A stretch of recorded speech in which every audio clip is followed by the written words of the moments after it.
ভাসুর দেওর যা পাড়া প্রতিবেশী সম্পর্ক পুরো আউট, শুধু সুতো রইল অর্থাৎ দুজন। বলে আর থাকবো না বকগালিতে, চলো সোজা আমতলায় গিয়ে ফ্ল্যাট কিনা, নালে কাকদ্বীপের বাজারে। সুতো ফুল আউট, শুধু সুতো। ভগবান বলে আরে অত সুন্দর ফুল দিয়ে মালা দিয়ে বিয়ে করলে সম্মান রাখতে পারলি না? তবে মালার কত জ্বালা তোরা বুঝতে পারবি কবে। দাদা তোদের ওই দুটো সুতোর মধ্যে নতুন একটা ফুল দিল, তাদের একটা সন্তান হলো। এবার সেই সন্তান জন্ম নিয়ে সেও একদিন বিয়ে করলো।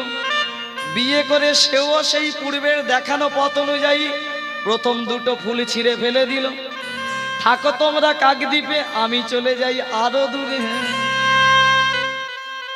হ্যাঁ, মায়েরা বলে আমার ছেলে একদম ভালো নয়, দেখে না। বাবারা বলে আমার ছেলে একদম ভালো নয়। আমি বলি না, ছেলে ভালো, ভালো আপনি নয়। একটা সমাজসঙ্গীত আছে না, দোষ খাদো নয় গো মা,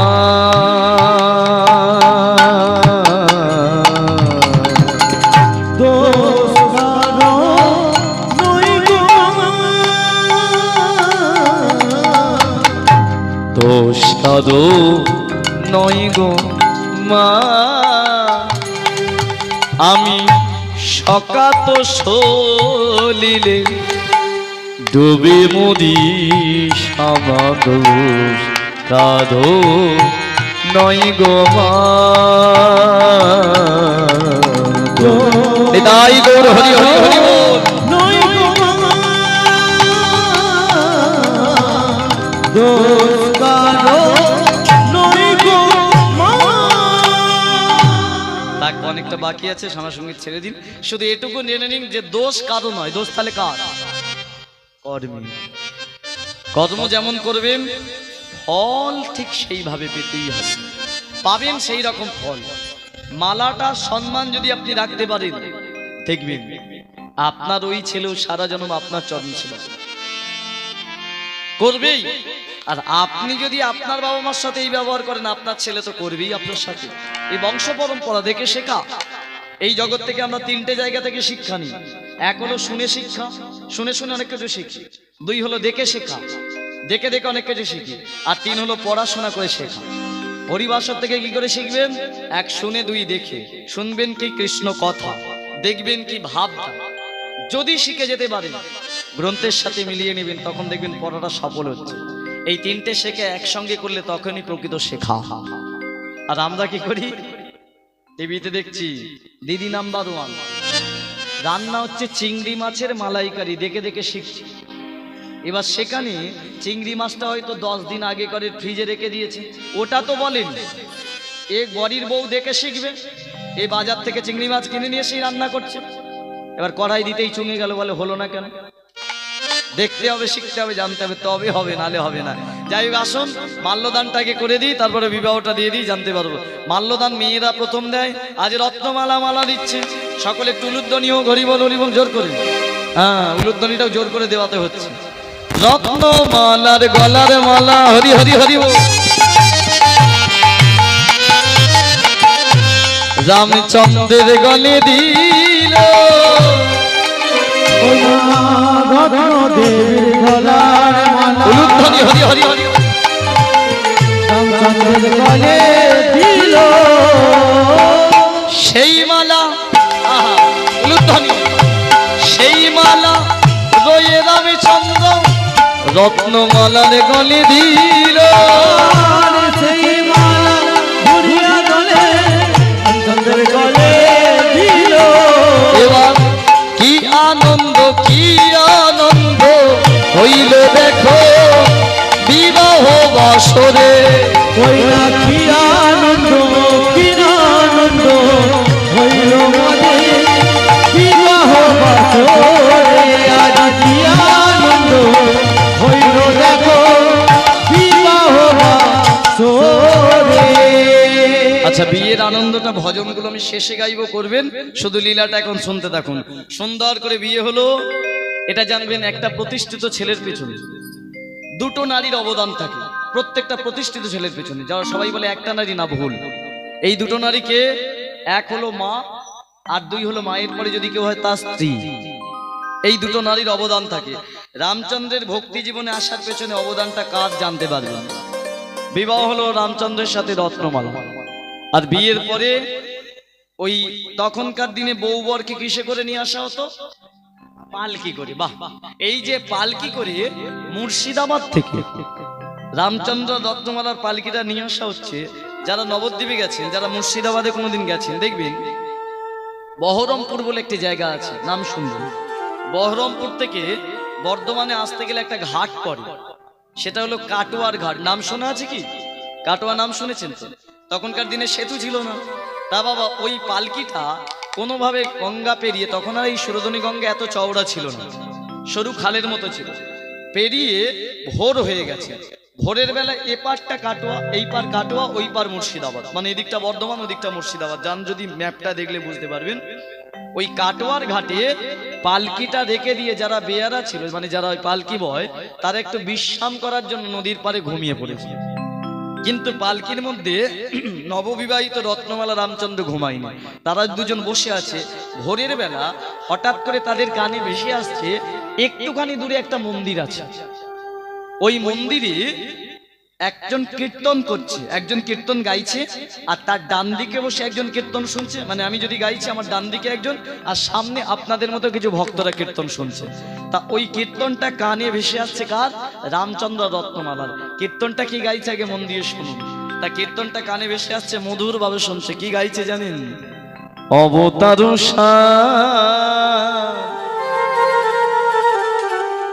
আমার গোড়ায় অবতার,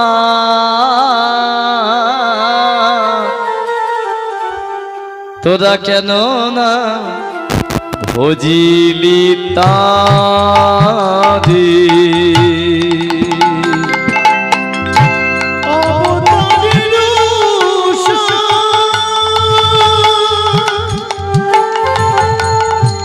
গোড়ায় কেন না বুঝলি তারে। অবতার সাপ আমার গোড়ায় অবতার, কেন না ভজিলি তারে তারে তারে।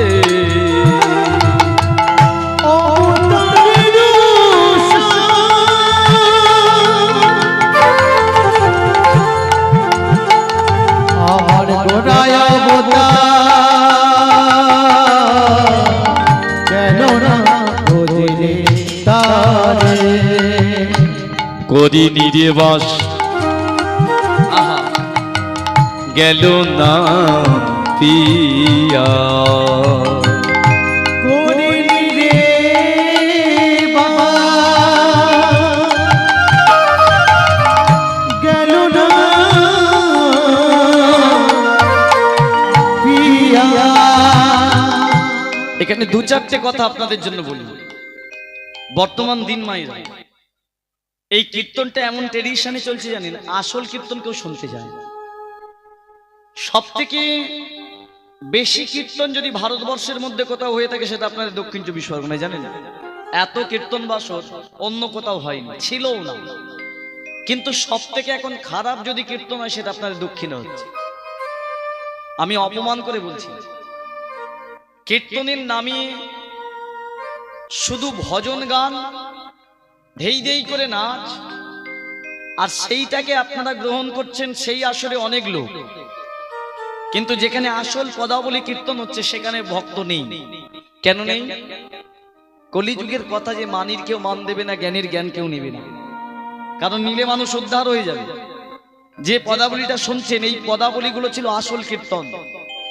আশ্চর্যের বিষয় লাগে, দক্ষিণ চব্বিশ পরগনায় রাস হচ্ছে, প্রত্যেকটা কীর্তনিয়া বেশিরভাগ দেখছি 8টা 10টা করে সখী নিয়ে দুই দিকে নৃত্য করে রাস করছে, আবার হরিবাসরের ড্রাম বাজছে।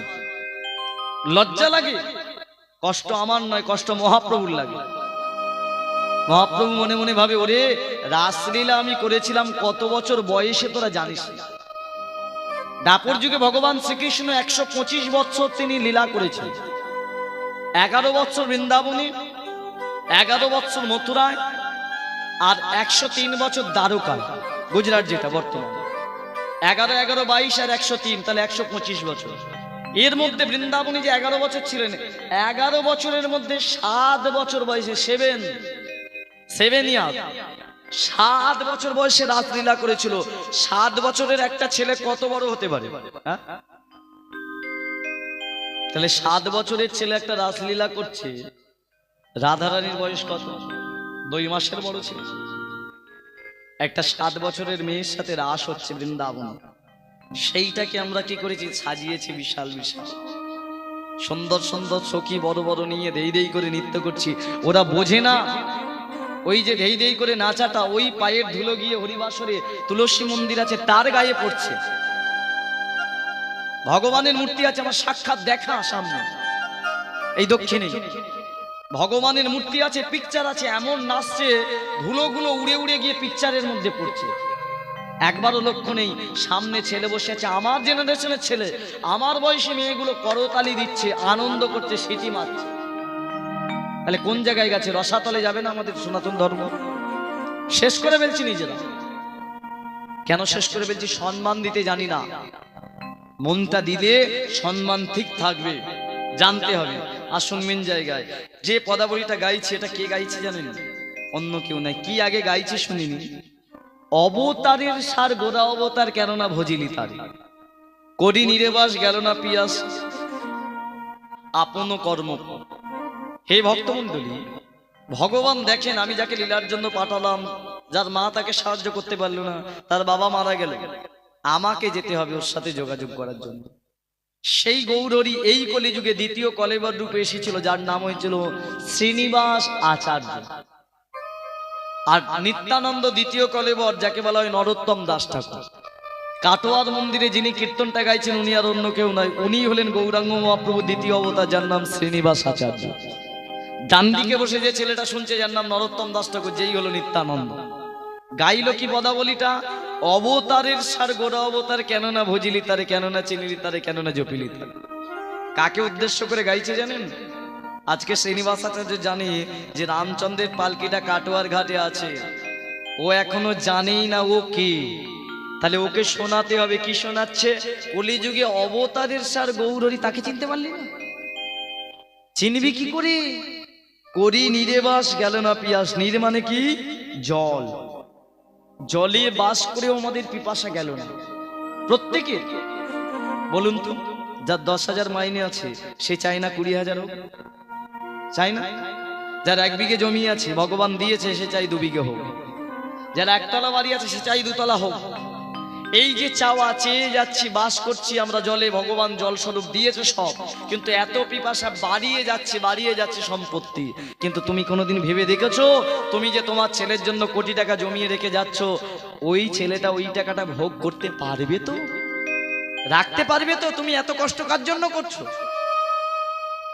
যদি সেটাই হতো, তাহলে রাজার ছেলে তো পরস্পর রাজা হয়ে যেতে পারত। কেন রাজার ছেলে ভিখারি হয়ে গিয়ে রাজাগুলো আজকে পৃথিবী থেকে চলে গেল? তুমি জমিয়ে রাখছো, সে ভোগ করতে পারবে কিনা তার ঠিক নেই। পিপাসা ছাড়ো। রামচন্দ্রকে শোনাচ্ছে, কবিরাজ হয়ে গেছো, কিন্তু তোমাকে যে জন্য পাঠিয়েছি, তুমি আমায় নিজে টোটা গোপীনাথ কথা দিয়েছিলে যে যেখানেই থাকো প্রভু পৃথিবীর, আমি তোমায় খুঁজে নেব। ওই এখনো পারলে না কেন? তার জন্যই তাকে চেতনা দেওয়ার জন্য গানটা শোনাচ্ছে। করি নিরেবাস গেল না পিয়া, করি নিরেবাস গেল না পিয়া, আপন কর্ম ফেরে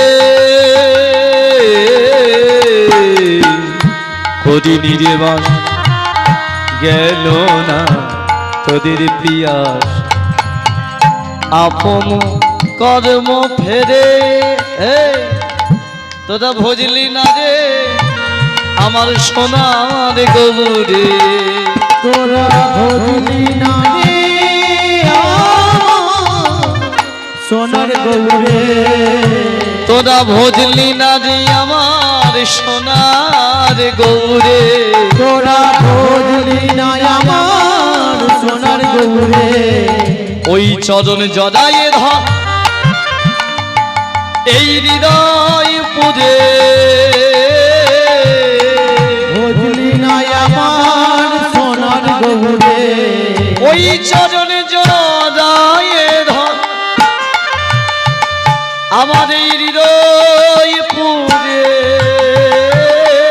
একবার বুঝলি না আমার সোনার গৌরে যেই ভোজেছে সেই ভোজেছে বুঝলি না আমার সোনার গৌরে যেই ভোজেছে সেই ভোজেছে বুঝলি না আমার সোনার গৌরে যেই মজেছে সেই পেয়েছে বুঝলি না আমার সোনার গৌরে যেই পেয়েছে সেই ডুবেছে বুঝলি না আমার সোনার গৌরে যেই পেয়েছে সেই চিনেছে উলুধ্বনি বুঝলি না আমার সোনার গৌরে যেই পেয়েছে সেই চিনেছে হরি হরি হরি বল। বুঝলি না আমার সোনার গৌরে যেই চিনেছে সেই ডুবেছে বুঝলি না আমার সোনার গৌরে বুঝলি না আমার সোনার গৌরে যেই ডুবেছে সেই একবার ভোজে দেখে রে হৃদয় পুরে যেই ডুবেছে সেই পেয়েছে হৃদয় পুরে সেই ডুবেছে সেই পেয়েছে জড়ায়ে ধরে হৃদয় পুরে হে ভক্তমণ্ডলী, সকাল হয়ে গেল, বিয়ারাগুলোর ঘুম ভেঙে গেল, পালকিটা কাঁধে নিয়ে চলে গেল শিখণ্ডীর মাটিতে দামোদর পণ্ডিতের বাড়িতে। বিয়ের পরের দিন কাল রাত্রি, তারপরের দিন বউ ভাব, আত্মীয় নিমন্ত্রণ হয়েছিল, সবাই খাওয়া দাওয়া করে চলে গেল। ফুলসজ্জার রাত্রি, সুন্দর বাসর, ওই ফুলসজ্জা সাজানো হয়েছে। আস্তে আস্তে কথা, ফুলসজ্জা সাজানো হয়েছে, রত্নমালা নববধূর সাজে সেজে বসে আছে ঘরের মধ্যে। সব আত্মীয়তা সম্পন্ন করে রামচন্দ্র এলেন ওই ঘরের মধ্যে। এসেই রত্নমালার সাজ দেখে মোহিত হয়ে গেল। রত্নমালা, সত্যিই তুমি রত্নের মালা, কি অপূর্ব দেখতে তোমার। তাই স্বামী, ভালো লেগেছে আপনার? হ্যাঁ। শুনুন স্বামী, আজ থেকে আমার এই সাজ যা কিছু সব আপনার জন্য। তাই? তবে শোনো রত্নমালা, তাহলে আজ থেকে তুমি আমার কিন্তু স্ত্রী। হ্যাঁ, আজ থেকে তুমি আমার সহধর্মিনী, আজ থেকে তুমি আমার অর্ধাঙ্গিনী। যে মায়েরা এখানে আছেন, বিয়ের পরে একটা মেয়ে একটা স্বামীর কাছে তিনটে সম্পর্কে থাকে: স্ত্রী, অর্ধাঙ্গিনী, সহধর্মিনী। স্ত্রীকে, যে সংসারের সকল দায়িত্ব গ্রহণ করছে, সে হলো স্ত্রী। অর্ধাঙ্গিনীকে, যে স্বামীর অর্ধেক দুঃখ সহ্য করে, সংসারের অর্ধেক দুঃখ সহ্য করে, পরিবারের অর্ধেক দুঃখ সহ্য করে, অর্ধেক সুখটাও ভোগ করে। স্বামী মোটা কাপড় নিয়ে এসে দিয়েছে, ওটাই পরে সে সুখ অনুভব করলো। এইটুকু খাবার আছে, দুজনে ভাগ করে খেলো। এই খাওয়া, এই থাকা অর্ধেক ভাগ করে নেবে, এটাকে বলা হয় অর্ধাঙ্গিনী। আর এর ওপরে যেটা হলো সহধর্মিনী। সহধর্মিনী সকলে হতে পারে না। সহধর্মিনী কাকে বলে? যে ধর্মের সহায় করে। মানে সন্ধ্যাবেলা আপনার স্বামী ওই মন্দিরটায় বসে কীর্তন করছে, আপনি স্ত্রী, আপনি তার পাশে গিয়ে 5 মিনিট বসে কীর্তন করলেন, তাহলে ওই ধর্মের পথে সহযোগিতা করছেন। ধরে নিন আপনার স্বামী নবদ্বীপ যাওয়ার ইচ্ছে হয়েছে, কিন্তু টাকা পয়সা নেই কোনো কারণে। আপনি কোথাও 500 টাকা লুকিয়ে রেখেছিলেন। আপনার স্বামী যদি হাতে ইচ্ছেটা বুঝতে পেরে দিয়ে বলেন, স্বামী এই টাকাটা আমার লোকানো ছিল, গোছানো ছিল, আপনি এই টাকাটা নিয়ে নবদ্বীপে যান, নবদ্বীপের একটু ধুলি আমার মাথায় দিন। এই যে স্বামীকে ধর্মের পথে আপনি পাঠাচ্ছেন, ধর্মের পথে সহযোগিতা করছেন, আপনি কিন্তু সহধর্মী। কিন্তু শুনে রাখুন, মাঝখান থেকে যদি এটা বলে দেন, হ্যাঁ কবে থেকে বলছি আমি দীঘায় যাবো, দীঘায় যাবো, দীঘায় যাবো, নবদ্বীপ, হ্যাঁ, এটা যদি কোনো বউ বলে, সে কিন্তু সহধর্মিনী নয়। তাকে এক কথায় বলবেন কাল লাগে। নিতাই গৌর, এরকম অনেক আছে যার জন্য দুনিয়ার রসাতলে যাচ্ছে। ওই দিকে নয়, এদিকে চলো, নিতাই গৌর হরি বল। যাই হোক, তা বাবা রত্নমালা সত্যিই প্রকৃত একজন সহধর্মিনী। কেন জানেন? বুঝতে পারবেন পরশমণি এমন একটা মণি, লোহাকে স্পর্শ করলে লোহাও সোনা হয়ে যায়। রামচন্দ্রের জীবনে পরশমণি হয়ে দাঁড়ালো রত্নমালা। কিরকম না, রামচন্দ্র বলে হলো শোনো রত্নমালা, আজ থেকে তুমি আমার সহধর্মিনী। বলে হ্যাঁ, তাহলে তোমাকে একটা ধর্মের কথা জিজ্ঞাসা করবো। বলে কি ধর্মের কথা? আচ্ছা রত্নমালা, গত একদিন আগে যখন ভোরের বেলা কাটোয়ার ঘাটে আমাদের পালকিটা ছিল না? বলে হ্যাঁ। আচ্ছা, একটা কীর্তন বেশি আসছিল, কানে শুনেছো? বলে হ্যাঁ জানি তো, আমি শুনি তো, কাটোয়ার ঘাট গুরুদেব কীর্তন করেন। তাই তুমি জানো? মানে রত্নমালা গৌরাঙ্গ মহাপ্রভুকে চেনে, কিন্তু রামচন্দ্র চেনে না।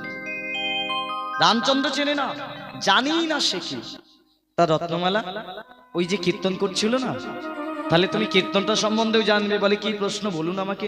আচ্ছা, ওই যে গাইছিল না, অবতারের সার গোরা অবতার, কেননা ভজিলি তারে, কেননা চিনলি তারে, কেননা জপিলি তারে, শুনেছো? বলে হ্যাঁ। আচ্ছা রত্নমালা, তুমি তো ধর্মের মানুষ, আমায় বলে দাও তো অবতারের সার গোড়াটা কি? অবতারের সার গোড়াটা কে? যেই বলেছে রত্নমালা বলে স্বামী, তুমি কলিযুগের মানুষ হয়ে অবতারের সার গৌরাঙ্গকে চেনো না? বলে না। আশ্চর্যের বিষয়, নদিয়ায় কীর্তন করতে গিয়ে খোদ নদিয়ার মাটিতে আমি প্রশ্ন করছি কয়েকজন মাকে যে কলিযুগের ভগবানের নাম কি? জানি না,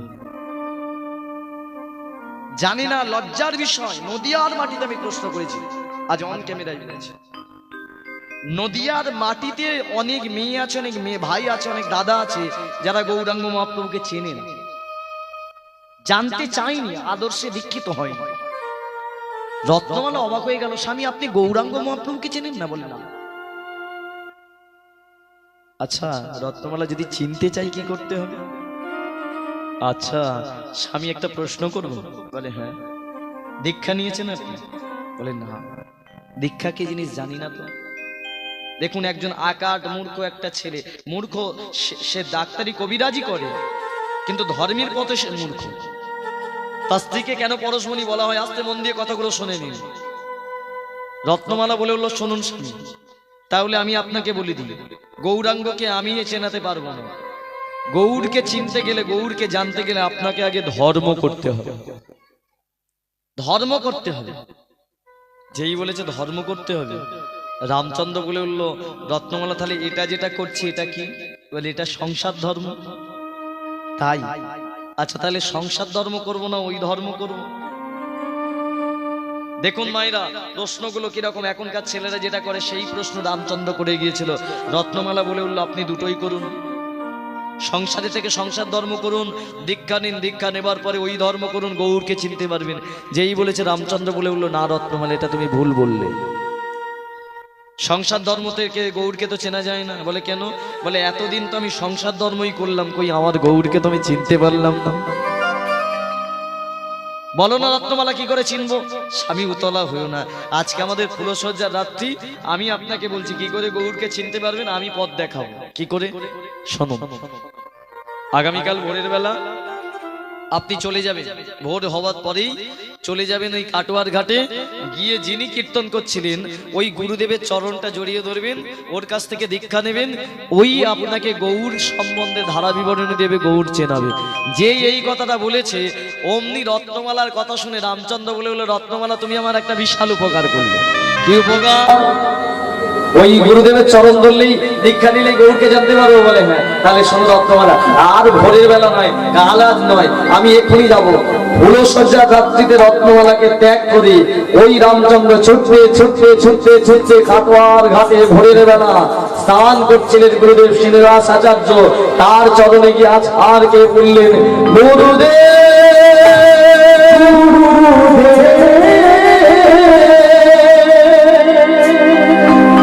যেই গুরুদেব বলে ওই গঙ্গার তীরে পড়েছে, শ্রীনিবাসাচার্য চমকে উঠে দেখে গায়ত্রী জপ করছিল।